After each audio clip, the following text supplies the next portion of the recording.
राजकारण, समाजकारण, कोकणातील प्रत्येक घडामोड. सिंधुदुर्ग 24 तास आता नव्या रूपात. सिंधुदुर्ग संवाद, ताज्या घडामोडींसाठी आताच सबस्क्राइब करा. स्थानिक युवकांना रोजगार हाच कोकणातील युवकांच्या भविष्याचा विचार. विकसित कोकण तेव्हाच समृद्ध कोकण निर्माण होईल, अशी मागणी करणारी स्थानिक रोजगार निर्मिती आणि पर्यावरणपूरक विकासाच्या समर्थनार्थ शेकडो तरुणांच्या उपस्थितीत जामसंडे दिरबादेवी स्टॉप येथून भव्य मोटारसायकल रॅली काढण्यात आली. यावेळी युवकांना रोजगार मिळालाच पाहिजे अशा घोषणा देत परिसर दुमदुमून सोडला.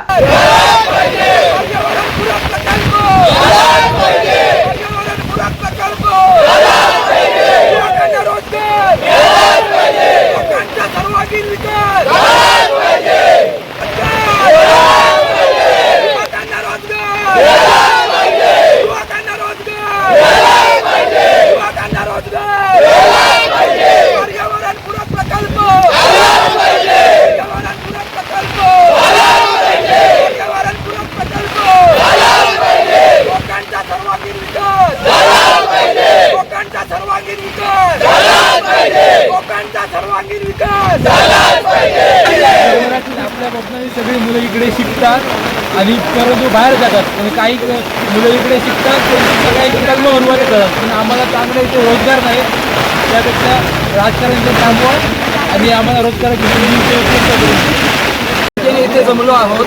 कारण आम्हाला आता आमच्या पुढील पिढी आणि आम्हाला युवक पिढीला सुद्धा आता आमच्या मातीत इथेच आम्हाला देवगडमध्येच रोजगार हवा आहे.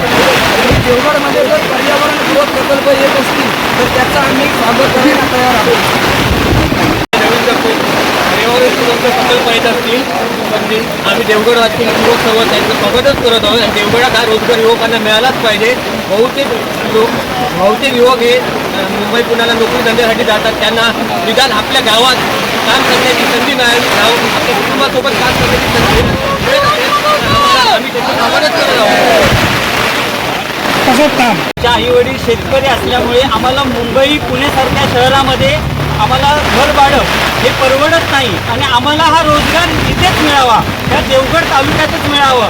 आणि जे काय हे राजकारण होत आहे की अणुऊर्जा प्रकल्प वगैरे यासारखे येऊन इथेच राजकारण थांबवावं आणि आम्हाला इथे नोकरीची व्यवस्था करावी सरकारने. सिंधुदुर्ग 24 तास आता नव्या रूपात. सिंधुदुर्ग संवाद, ताज्या घडामोडींसाठी आताच सबस्क्राइब करा.